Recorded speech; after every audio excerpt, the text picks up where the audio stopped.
Mid-1960s GMC V12, 702 cubic inches. It's built about 5,000 of them.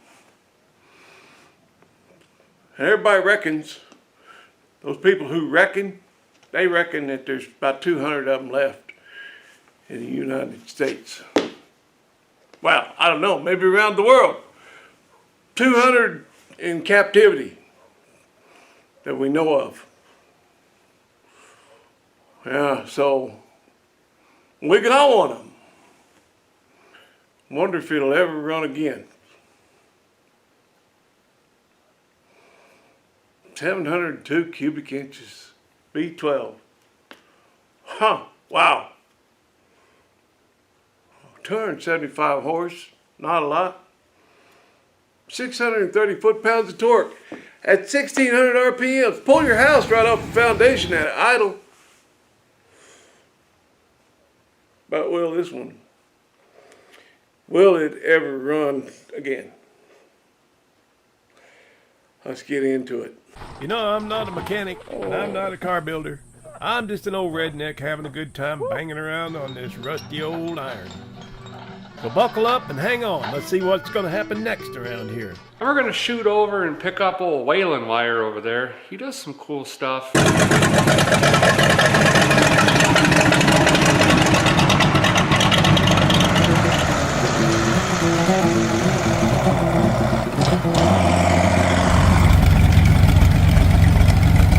Hey, welcome to Rat Rod. My name's Waylon Wire, and don't ever do what we do here on this channel.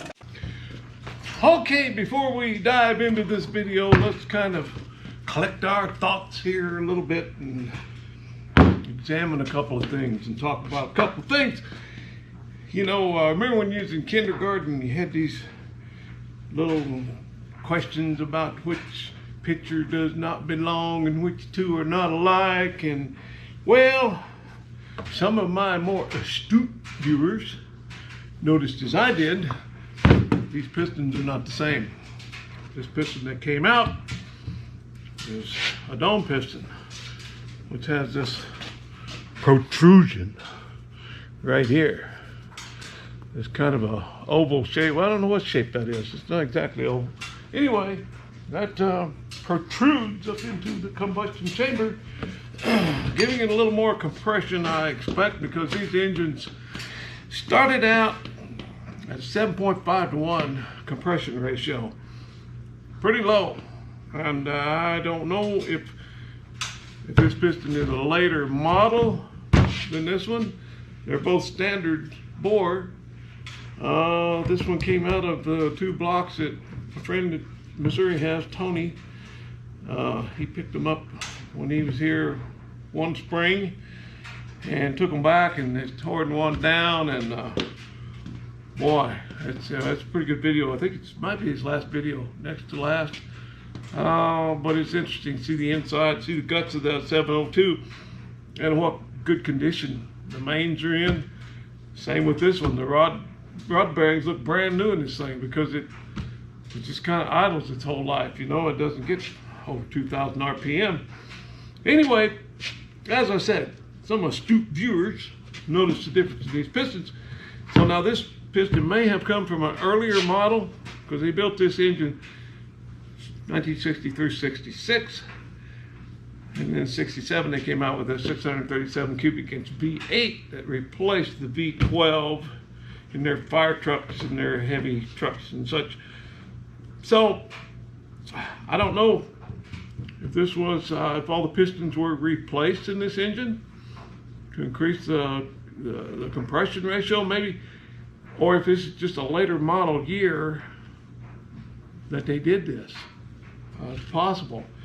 Tony and I were talking on the phone about these rod caps. The rod and rod caps are numbered 1 through 12 on these. They're stamped. It looks like a factory stamp. You know, if I was doing those stamps by hand, I might get one that's a little deeper on the corner than another a little bit shallow on the 2 or the corner of a 3 or something that might indicate that it was hand stamped. it appears to be factory stamps. And the reason I say that is it shows in the manual. It shows those numbers in the manual. This is copyright. See, this is copyright 1961. So maybe these are later. I don't know, but I don't know if the pistons came a different year with this type of piston in a later year, or if someone has replaced them. Like I said, I'm not sure, but this caused some question, caused pause for some people. And I was talking to a friend of mine, and he said that he was, I think his first thought, maybe, I'm not exactly how he worded it, I'm not going to quote him, but the concern being that this piston being a flat top as opposed to a dome, and possibly lighter, and would it cause, maybe cause this engine to vibrate. And I said, my response was, I think it's just the opposite. I don't think it's going to make any difference, because there is so much mass moving inside that engine. That 180, well, some reports 180, some say 190. That 190 pounds of crank moving, it ain't gonna know the difference between this piston and this piston. And it ran fine with this piston, with the rings all broke, and a big chunk out of it. It ran and you couldn't tell. You couldn't tell there was a dead hole until you do a compression check. So my theory is that that engine ain't gonna know the difference. If it ran with 50 pounds of compression with this piston, surely it'll run fine with 100 pounds with this piston, or 120, or whatever we get out of it. I think the other 11 is going to carry that 1 week hold. I don't think you're going to know the difference. And yeah, so y'all can go ahead and discuss that amongst yourselves, and just don't even include me, because I already know what I'm going to do. I'm going to slap some rings on that piston, and I'm going to throw it in that hole, and we're going to get on with it. Yeah, let's do it. In the last video, we heard old Waylon say, "Boy, this is a dirty job, but some poor sap's got to do it." And I'm the poor sap around here, so I guess I'll do it. Okay, I'm kind of anxious to see what's in the bottom of this oil pan. I'm gonna get some gloves on before I get into this, but I'll keep you posted. I did a seep test on this cylinder, and I got a tiny bit of gasoline to seep through that exhaust valve, but nothing on the intake. You know, I'm not a mechanic. Let me show you something. I had a groove cleaner. I used a groove cleaner, but a broken ring works way better to get that. You got to get that carbon out of there. Yeah. Watch what comes off on that towel. You see it? Oh yeah. So you want to work on that, clean that up. I'm gonna clean the block. I don't have. We can't put it together because I don't have my head gasket or my intake gaskets. But we can put the piston in, maybe. We did it already. So it's been a while since you done any wrenching, huh? Yeah. Too long. 6 months. It's funny though, we did have to do like an inspection on this old air compressor. Yeah. And it was part of groups. And they're just screwing up left and right. I'm like, no, dude, like, you're not doing that right. Like, you're trying to tighten the... They don't know where left from right, huh? Yeah. Lefty loosey. It's like, you guys could, I don't know, put in some effort maybe. I don't know. But then they were getting mad at me because they're like, you're taking over everything. You're not doing anything right. I'm not taking over. I'm just telling you how not to do it.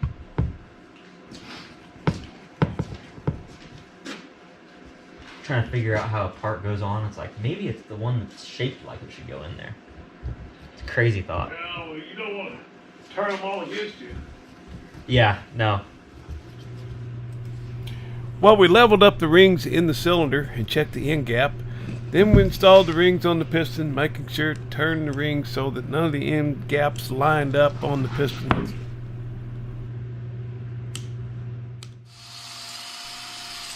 And we honed that cylinder out real good.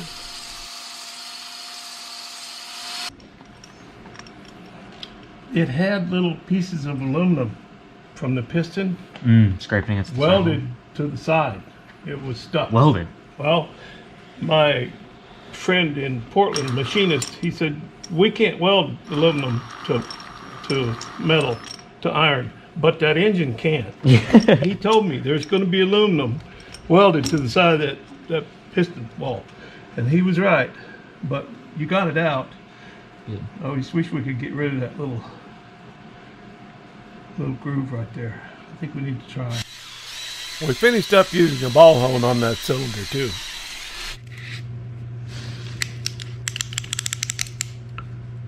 That's good. All right, I just can't believe those bearings. They look really good. Don't have any wear on them. Amazing. You need to throw assembly loom on that too, or? Yeah, I'll put some on. So I'm gonna go underneath. I'm gonna let you go up with it. I'm gonna pick it up. I'm gonna go underneath and line it up on the crank. Sounds good. I'll put some assembly lube on the crank. All right.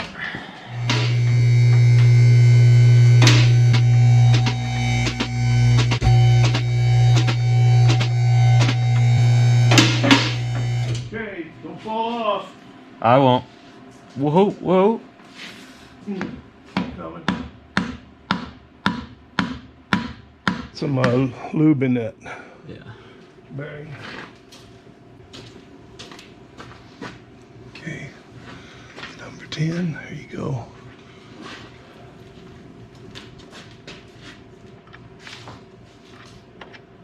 You got those nuts? Yep. Oh, okay. Can you hold it? Yep. Good to go. Teamwork, man. What are these torques to? I'm gonna have to look it up. I think 45. 45. It was scary when I took them loose because, boy, I thought they were gonna snap. Yeah. Same way the head bolts. It just felt like they were gonna snap. So it's gonna feel worse going back on. Mm-hmm. Let me get the manual. We got a thing called a book. You ever seen one of them? Well, that oil pan was really clean. Good. There was no metal in it. There wasn't even any gray in it. Really? Oh yeah, it was good. Well, Noah's going in increments.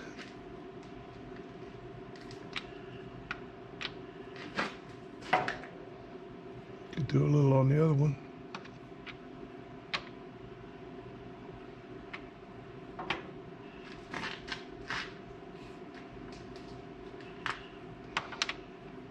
Seems like a lot, don't it?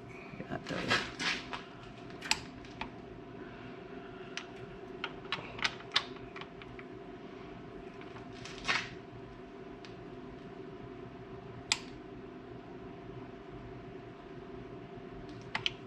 What are you checking out? There's 7 main bearings. Look how big they are. Man, those are massive. Look at this one in the center. Oh my gosh.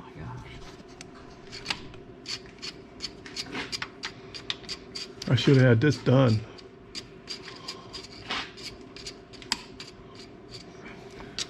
Unfortunately, they glued both sides of that gasket.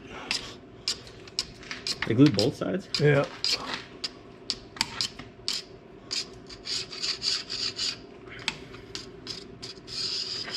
Yeah, that I see what they say now with these, how they could be a little less accurate. Yeah. Noah was saying in the Navy they use the old dial type. Yeah, it's way more accurate. More accurate because you hold it and Mm-hmm. Whereas this, if you hold it, it's just guesswork. yeah. Yeah. And then on top of that, What about the beep ones that beep? oh, they're electronic. You know, they're just terrible in the first place. I don't know that they're actually bad. you have to kind of put the front up and slide it in. Yeah. Oh, the gasket. Take it down.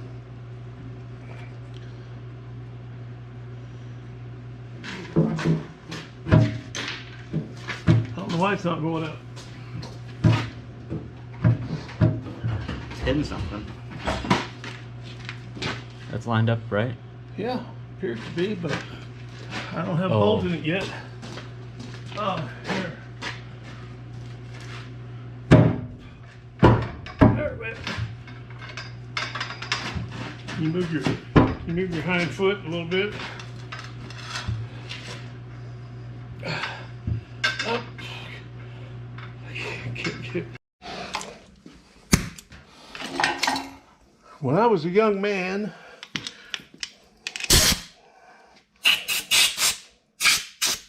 I cracked a block one time.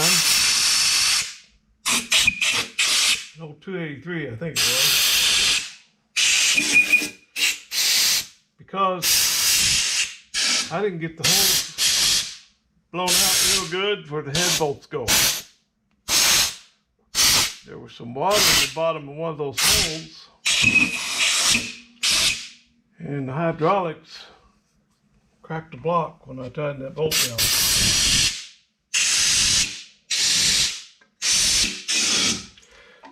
Those old hard lessons. Them real hard lessons. Boy, that's the ones we learn best, ain't it? Well, this head is really heavy. And I'm hoping I can pick it up and set it on there by myself and not mess up that gasket. I think I'm gonna go get the scales and see what that head weighs. I've got sunshine on a cloudy day.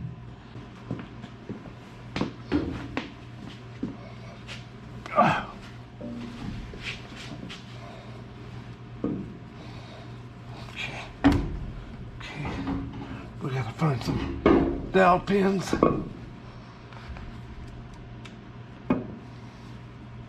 Dowel pins, please. Please. Work with me. Please work with me. Dowel pins. Come on. Oh, I'm not catching them.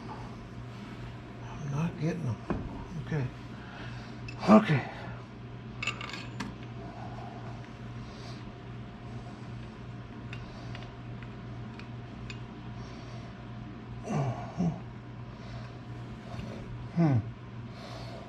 Should be right there.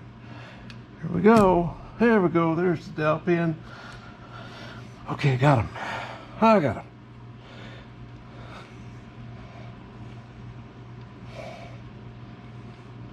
Get it with my little Popeye muscle.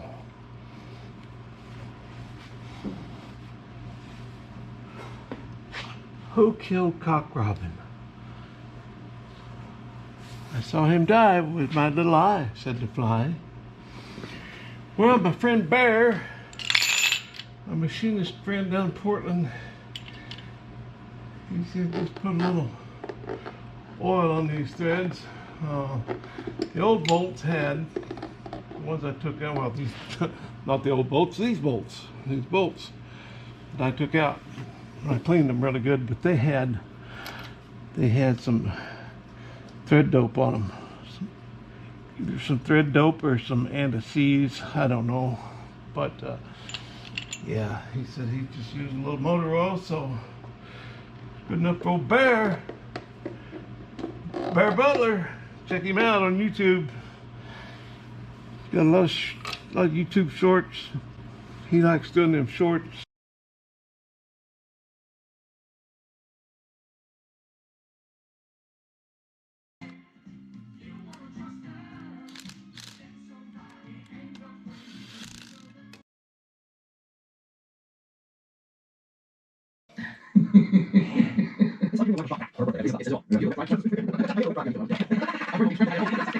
It doesn't hurt too much though. She whacks me with. You can do it from work. Oh yeah. So do you drive a British car? German.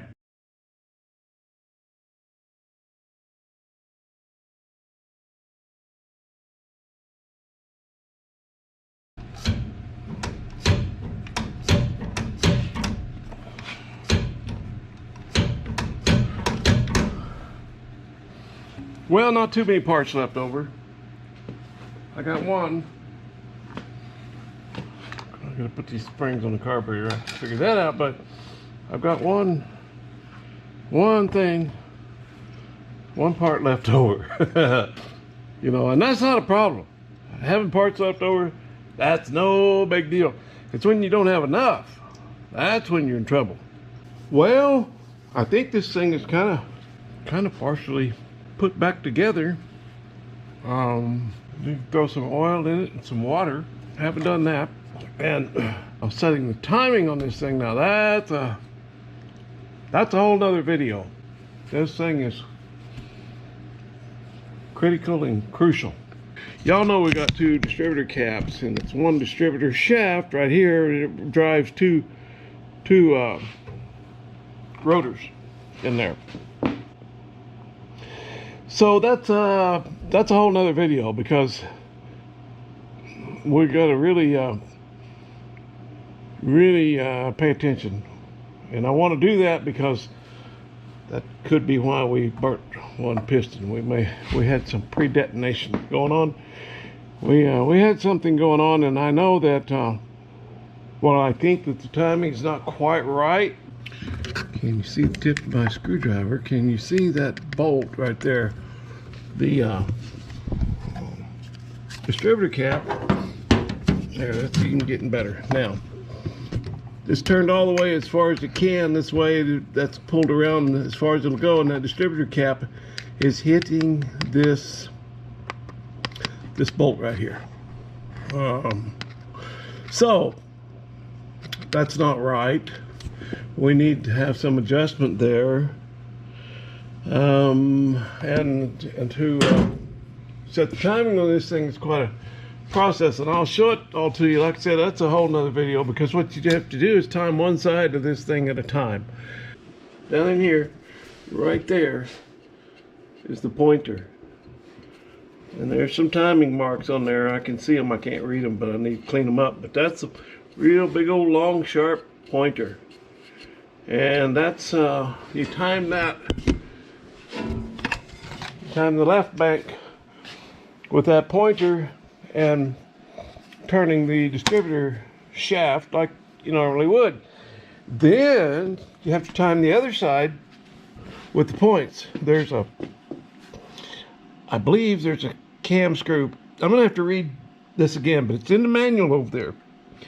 But I think there's a cam screw that will rotate those points, move those points around, not to adjust the gap, but to adjust where the points ride on this little distributor camshaft here. So that's a whole nother video, and we're going to do that, and we're going to check compression in all the holes. We're going to give that number 10 a chance to seat a little bit, get the rings to seat maybe, and then we'll do a compression check again. That's a video that's another day, that's another time. So right now I'm going to put my clamps back on here, just look it over real good, try to make sure I've got everything buttoned up. I'll put some oil and some water in it.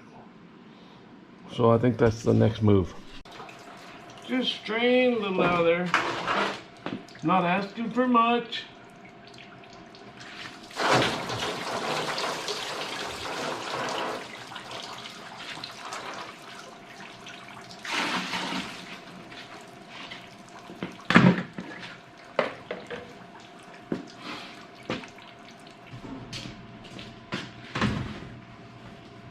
Okay, I'll show you. Here's some of what's going back into this thing, some of the oil that's going back into this thing. That won't be quite all of it, I don't think, but I got to change my battery. Be right back with you. I wanted to take a moment here to shout out some friends of mine back in Ohio, and I don't remember the name of the town, and that's probably best anyway, but my YouTube friends Tim and Jen, and known as Peace and Grease. If you haven't checked out their channel, check it out because you won't be disappointed.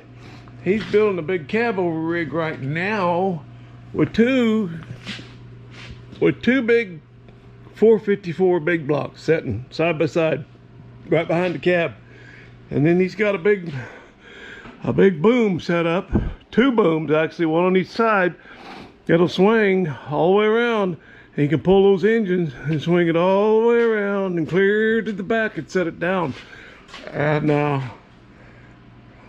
as far as, you know, meeting them, I met them on Power Tour last year, and we just kind of instantly became friends.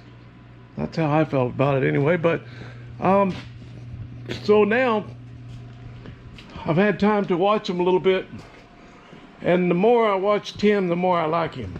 And Jen, she is actually helping me, giving me a little bit of guidance on something behind the scenes. We're not going to talk about it yet, what I'm working on, but she's helping me out with the little project, and I got some more work to do. I got to talk with her some more, but they're very, very busy. They put out two videos a week, and I don't know how they do it. So check out Peace and Grease, and I'm sure they got a playlist for their ongoing projects, and they got one that they took on Power Tour last year, one called Dick Banjo. So go to Peace and Grease and check out Dick Banjo, plus what they're working on right now. I asked her if she had a name for it, and I don't think they do right now, but check out Tim and Jen on Peace and Grease. And Jen, I got another question for you, or a couple, so we'll be talking soon, but I know you're very, very busy people, and I appreciate that when people are busy. I like it. Sometimes I think I'm gonna have to go back to work just so I can get some rest. Anyway, yeah, let's put some oil on this thing. Enough rambling. I know this oil's kind of dark looking, but it's a really good oil. And it's only got, a mile or two on it, maybe. A couple miles on it. I know, yeah, it's good oil, so I want to hang on to it. Yeah, it's good oil. It's a little dark, but it's good. I don't want to buy 16 quarts new oil. It's got all the dinosaur squeezings in it and stuff that I need and want and desire, and yeah, all that stuff. So 4 4s are 16, right? Oh, yeah, a lot of Earl there, a lot of Earl. Oops, I messed that up. I think it's just about full.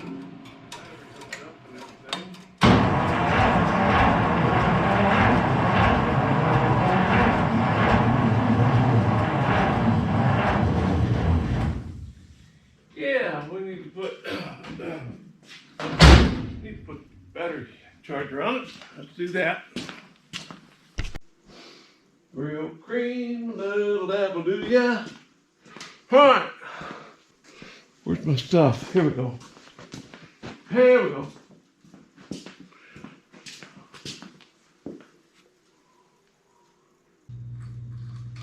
Ah, runs good. Pick it up. Hope we got any battery.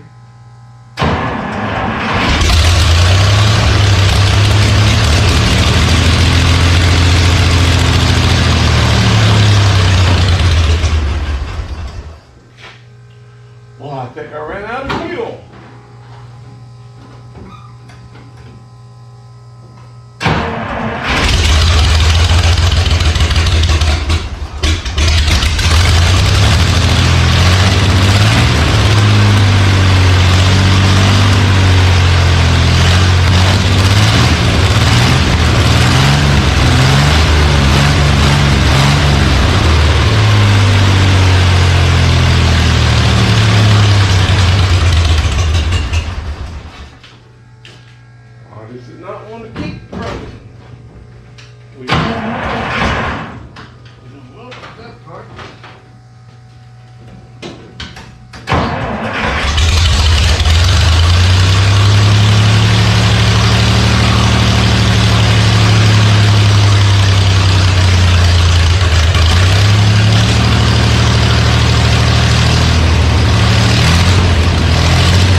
Well, we need to get some, we need to get a few things happening. We need to get some water circulating. Isn't it? Not a big deal. We can make that happen. Just gotta get it time long enough to get the thermostat opened up. Actually, I'll show you a little something here. When we talk about thermostats, there are three of them in there.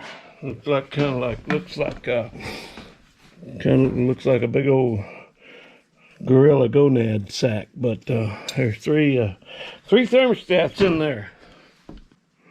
I'm happy. I can drive this thing now, get it off the lift, get it out here, put something else over here. You know, got a few things to check over, but sounds good. I know it don't sound good on a camera microphone. Never sounds good, but I can tell because I know, you know, I've heard it run. I know what it sounds like. I know what it's supposed to sound like. And yeah, I'm happy. Just need to get it up to temp. Probably retighten those head bolts. A few things like that. A few little things. Well, but that's enough for now.